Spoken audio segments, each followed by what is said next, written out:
കാശി. ദിവസവും നൂറുകണക്കിന് ആളുകൾ എത്തുന്ന ഈ നഗരത്തിൽ രാത്രി മറ്റൊരു ലോകം തുറക്കും. മണികർണിക ഘട്ടിൽ ചിതകൾ കത്തിക്കൊണ്ടിരിക്കുമ്പോൾ അതിന് തൊട്ടടുത്ത് ശരീരം മുഴുവൻ ചാരപ്പുരട്ടി ചില സന്യാസിമാർ ഇരിക്കുന്നതായി കാണാം. അവരുടെ കയ്യിൽ മനുഷ്യന്റെ തലയോട്ടി കാണാം. ശ്മശാനത്തിൽ ധ്യാനം ചെയ്യുന്നു. മരണത്തെ നേരിട്ട് നോക്കിയാണ് അവരുടെ ജീവിതം. ഇവരെക്കുറിച്ച് ഇതിലും ഞെട്ടിക്കുന്ന കഥകളുണ്ട്. മനുഷ്യ ശരീരവുമായി ബന്ധപ്പെട്ട ചില അത്യന്തം കടുത്ത ആചാരങ്ങൾ വരെ. പക്ഷെ ചോദ്യം അതല്ല. ഒരു മനുഷ്യൻ എന്തിനാണ് സ്വന്തം ഇഷ്ടപ്രകാരം ഇങ്ങനെ ഒരു ജീവിതം തിരഞ്ഞെടുക്കുന്നത്? ഇവർ ശരിക്കും ഭീകരരാണോ, അതോ നമ്മൾ ഭയക്കുന്ന മരണത്തെ തന്നെ മനസ്സിലാക്കാൻ ശ്രമിക്കുന്ന ഒരു പഴയ ആത്മീയ പാതയാണോ? ഇതാണ് കാശിയിലെ അഘോരികളുടെ കഥ. നിങ്ങൾ ഇതുവരെ ഈ ചാനൽ സബ്സ്ക്രൈബ് ചെയ്തിട്ടില്ലെങ്കിൽ വേഗം സബ്സ്ക്രൈബ് ചെയ്ത് ആ ബെൽ ബട്ടൺ കൂടി ഒന്നമർത്ത്. കാശി. കാശിക്ക് പല പേരുകളുണ്ട്. വാരണാസി, ബനാറസ്, കാശി. പക്ഷെ പേര് എന്തായാലും ഇന്ത്യയിലെ മറ്റു പല നഗരങ്ങളിൽ നിന്നും ഈ നഗരത്തിന് ഒരു വ്യത്യാസമുണ്ട്. ഇവിടെ ജീവിതവും മരണവും തമ്മിൽ വലിയൊരു മറയില്ല. രാവിലെ ഗംഗയുടെ തീരത്ത് ചെന്നാൽ ആളുകൾ കുളിക്കുന്നത് കാണാം, പ്രാർത്ഥിക്കുന്നു, പൂജ ചെയ്യുന്നു, കുട്ടികൾ ഓടി നടക്കുന്നു, വള്ളങ്ങൾ പോകുന്നു, ടൂറിസ്റ്റുകൾ ഫോട്ടോ എടുക്കുന്നു. അല്പം ദൂരെ മാറി ഒരു മനുഷ്യന്റെ ശരീരം ദഹിപ്പിക്കുകയാണ്.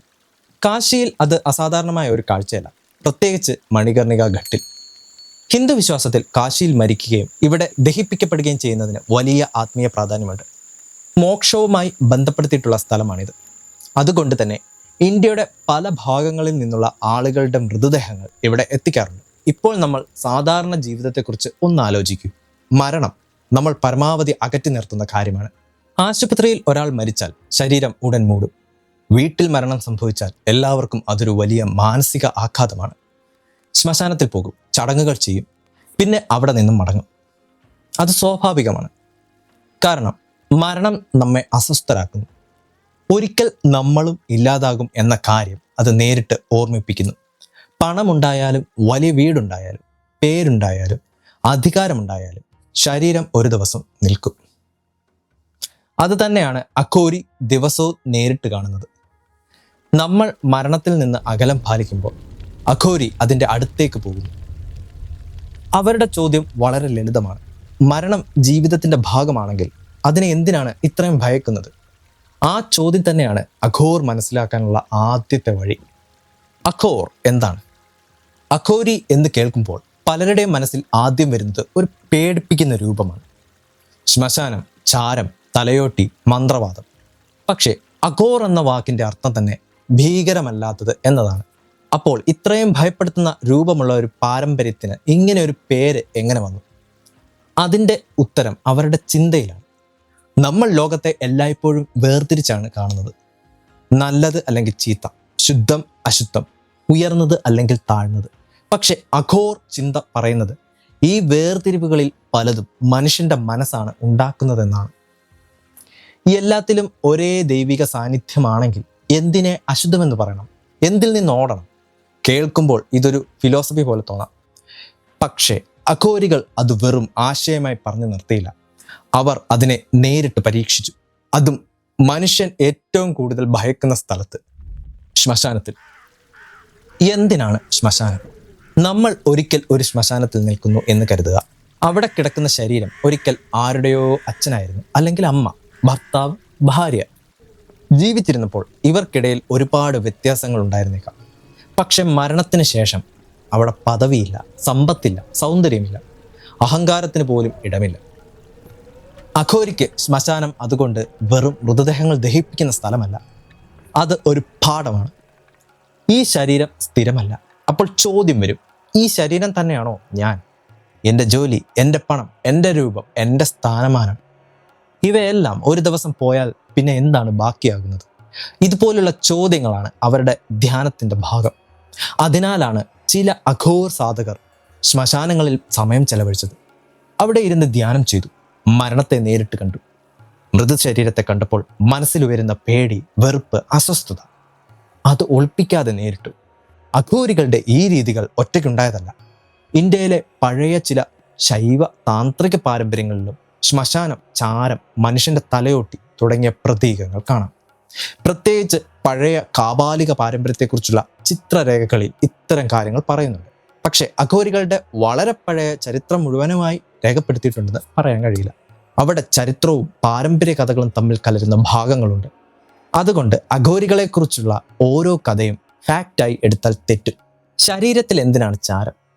അഘോരിയെക്കുറിച്ചുള്ള ഒരു ചിത്രം നിങ്ങൾ കണ്ടിട്ടുണ്ടെങ്കിൽ ഏറ്റവും ആദ്യം ശ്രദ്ധിച്ചിട്ടുണ്ടാകുക ശരീരത്തിലെ ചാരമായിരിക്കും. ചില അഘോർ സാധകർ ശരീരത്തിൽ ചിതാഭസ്മം പുരട്ടാറുണ്ട്. പുറത്തുനിന്ന് നോക്കുമ്പോൾ അത് വളരെ ഡ്രമാറ്റിക്കായി തോന്നാം. പക്ഷെ അവരുടെ കാഴ്ചപ്പാടിൽ അതിന് മറ്റൊരു അർത്ഥമുണ്ട്. ഒന്ന് ചിന്തിക്കുക, മനുഷ്യൻ തൻ്റെ ശരീരത്തിന് വേണ്ടി എത്ര കാര്യങ്ങളാണ് ചെയ്യുന്നത്?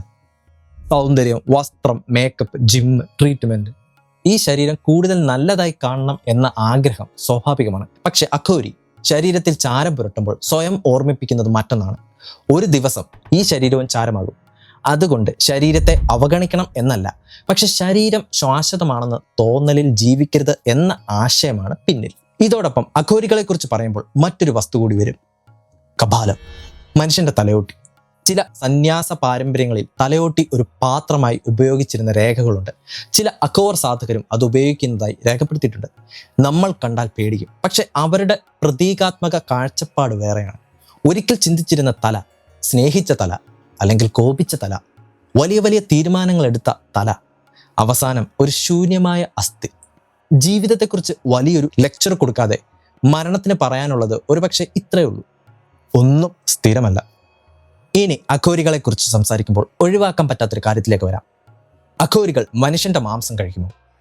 ഈ ചോദ്യം തന്നെയാണ് അവരുടെ ചുറ്റും ഇത്രയും മിസ്റ്ററി ഉണ്ടാക്കിയതിൻ്റെ പ്രധാന കാരണം.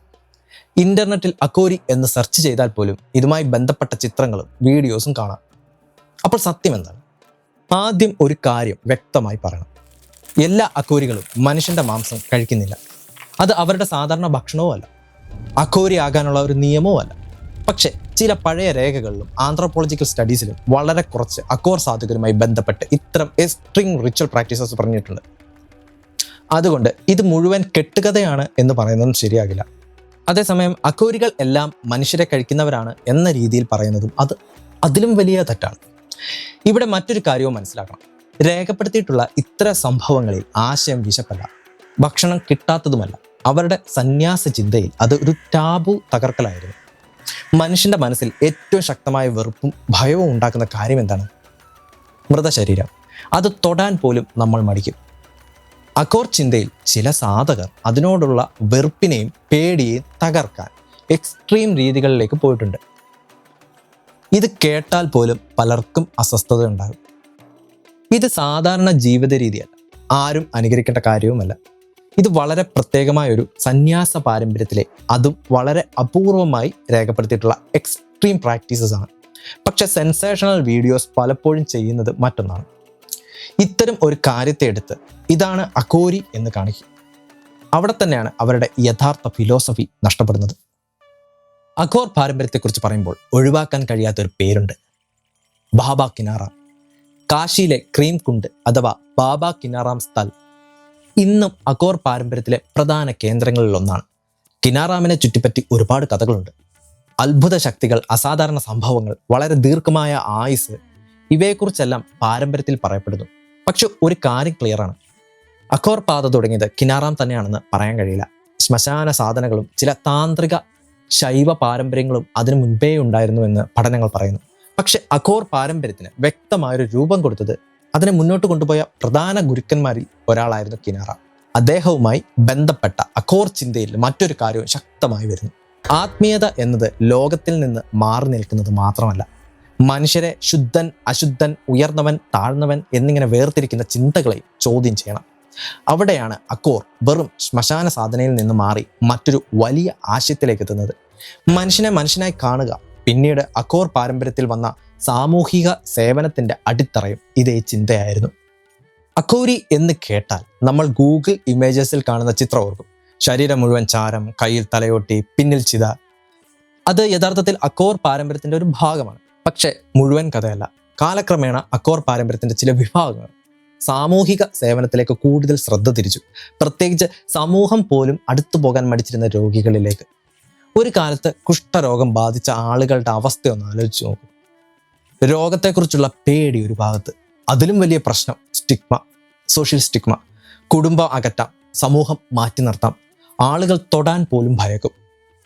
അവിടെയാണ് അഘോർ ചിന്തയുടെ പഴയ ചോദ്യം വീണ്ടും വരുന്നത്. ആരാണ് അശുദ്ധൻ എന്ന് തീരുമാനിക്കുന്നത്? ശ്മശാനത്തിൽ നിന്ന് ഭയപ്പെടാതെ മൃതദേഹത്തിനടുത്ത് പോയിരുന്ന ഒരു ഫിലോസഫി പിന്നീട് സമൂഹം അകറ്റിയ ജീവനുള്ള മനുഷ്യന്റെ അടുത്തേക്ക് പോകുന്നു. ഇതാണ് അഘോർ പാരമ്പര്യത്തിലെ ഏറ്റവും ശ്രദ്ധേയമായ മാറ്റങ്ങളിലൊന്ന്. ആധുനിക അഘോർ സ്ഥാപനങ്ങളിൽ ചികിത്സ, രോഗപരിചരണം, സാമൂഹിക സേവനം തുടങ്ങിയ കാര്യങ്ങൾക്കും വലിയ സ്ഥാനം ലഭിച്ചു. പ്രത്യേകിച്ച് സമൂഹത്തിൽ നിന്ന് അകറ്റപ്പെട്ടവരെ സ്വീകരിക്കുക എന്ന ആശയം.